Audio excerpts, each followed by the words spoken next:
Good morning, student. Last class we have discussed about the basics of thermodynamics. In the previous class we have discussed about state function, path function, extensive variable, intrinsic variable, and a system, different types of system, open system, closed system, isolated system, and so on.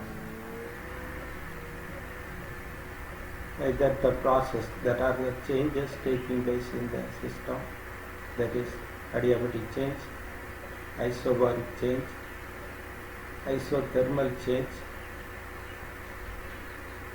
and equilibrium process and non-equilibrium process, that is irreversible process.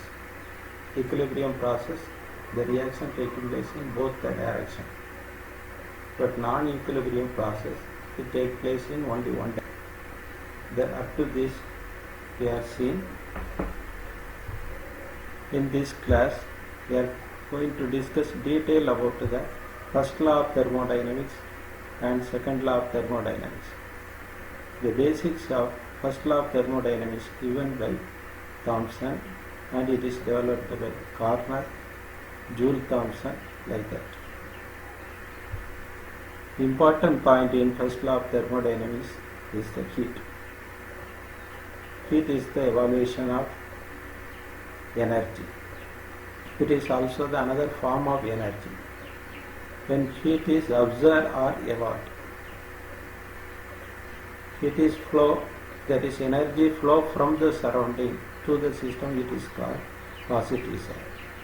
And when it is having negative sign, the energy flow from the system to the surrounding, it is having the negative sign. You have to remember that. Work is another kind of energy, different from heat. Work can flow from the system or to the system, like that the changes will be taking place. Another one is internal energy. The energy present inside the system is called internal energy. It is designated as E. The small changes taking place in internal energy is given by dE or delta E. If it is having positive change, the energy of the internal energy of the system increases. If it is having the negative side, internal energy of the system decreases. Energy is in the form of heat energy. Heat is added. It is having positive side. Energy is absorbed from the system. It is having negative side. Like that, it is whether it is having a positive side or negative side. In the first law of thermodynamics, it will give the relationship between internal energy, quantity of heat, and work. That is, delta E equal to Q plus W. Delta E, change in internal energy, Q, quantity of heat, and W, work done by the system. The work done by the system is whether it is having a positive or negative sign. That may be changes. Some heat flow into the system is converted to work and therefore does not augment the internal energy. It is a mathematical formula, delta E equal to Q plus W, give the relationship between delta E, quantity of heat, and work and the first law.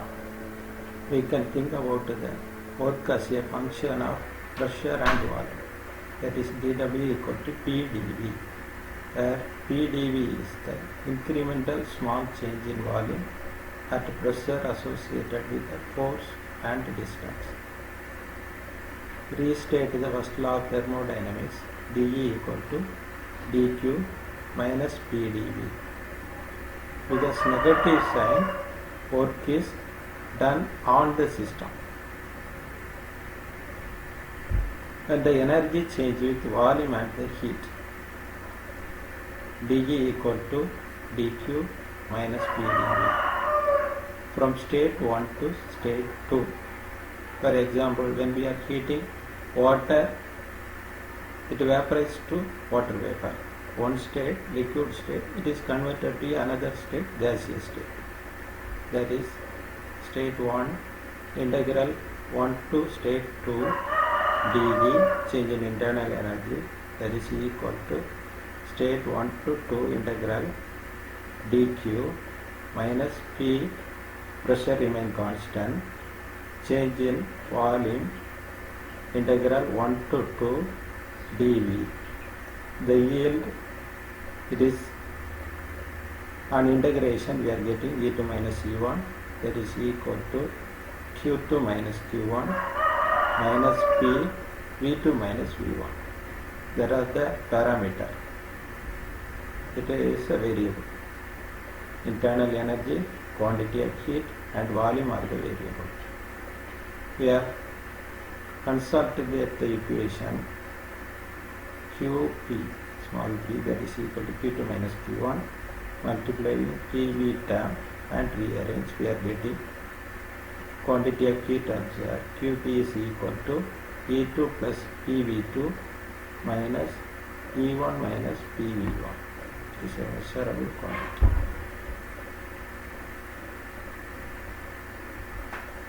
Another one important term used in first law of thermodynamics is enthalpy, H.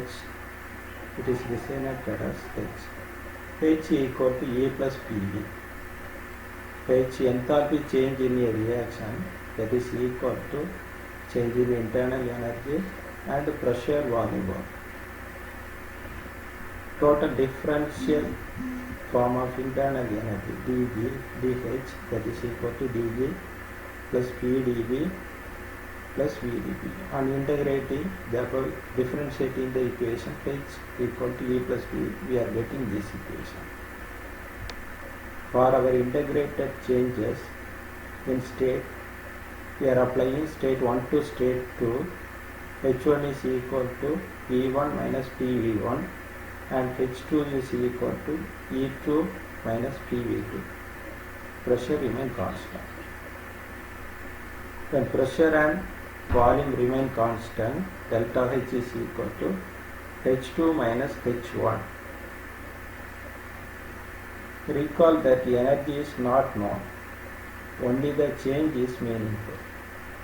Therefore change is the measure from the reference state to another state. That is pure element at 25 degrees centigrade, 1 bar pressure. It is called a standard state. Enthalpy is equal to 0.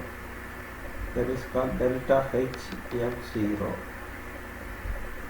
Another one is second law of thermodynamics.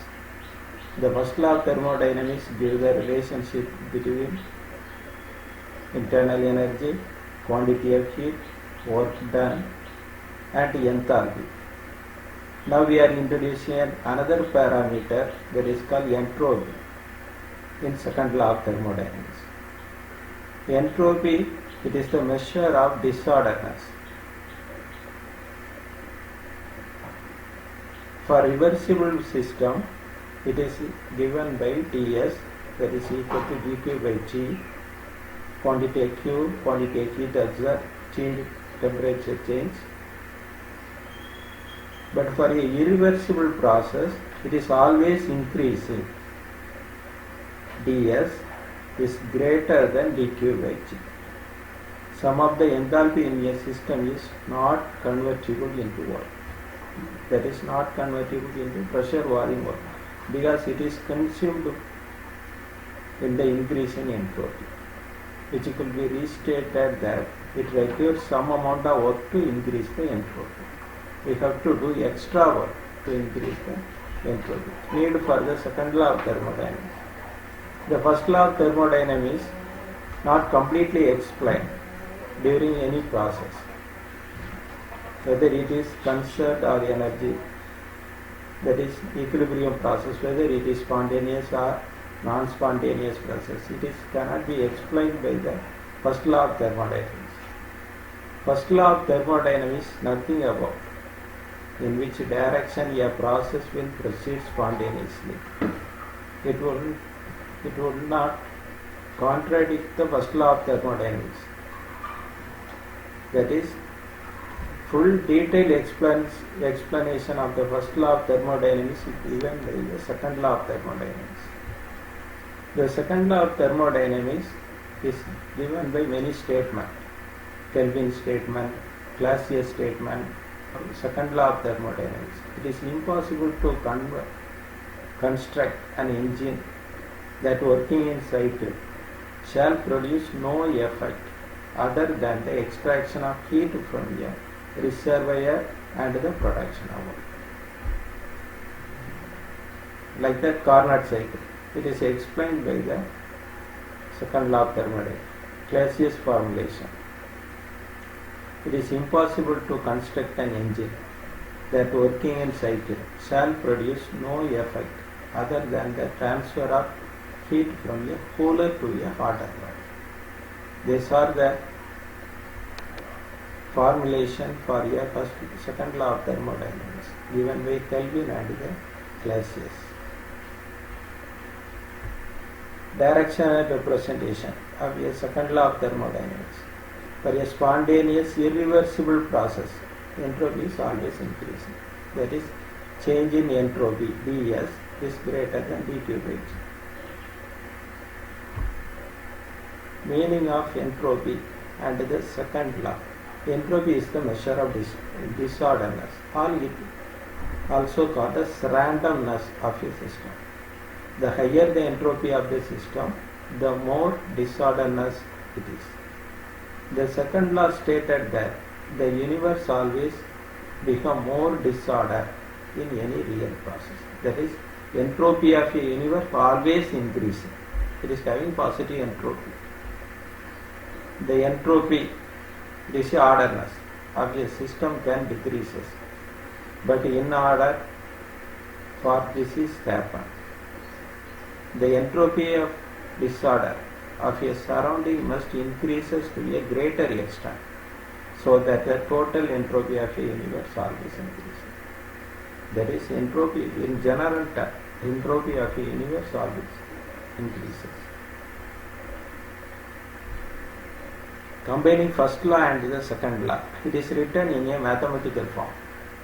dE equal to dq reversible plus dw, that is equal to TdS minus PD. Now we are introducing the entropy in this equation.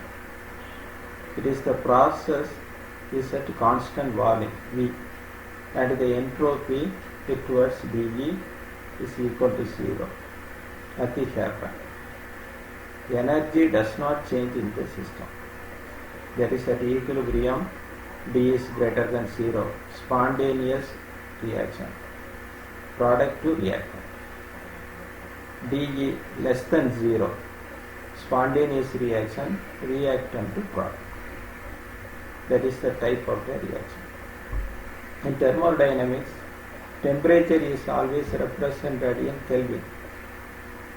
That is degree Kelvin, that is equal to degree centigrade plus 273.15 temperature.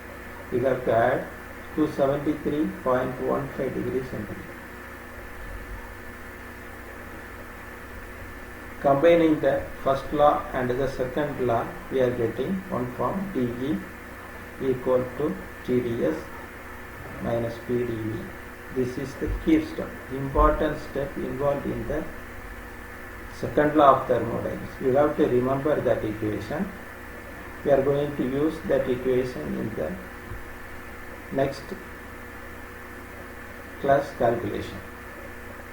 Up to this, we are studying about the first law of thermodynamics and second law of thermodynamics, basic of first law and second law of thermodynamics. It is not included in your syllabus, but you are already studied in the previous semester. Next is this semester, we are having the application of the second law of thermodynamics, that is Clausius-Clapeyron equation, Gibbs-Helmholtz equation, like that we are having, and third law of thermodynamics, partial molar properties, like that we are having in the first unit of physical chemistry. Thank you for your kind cooperation.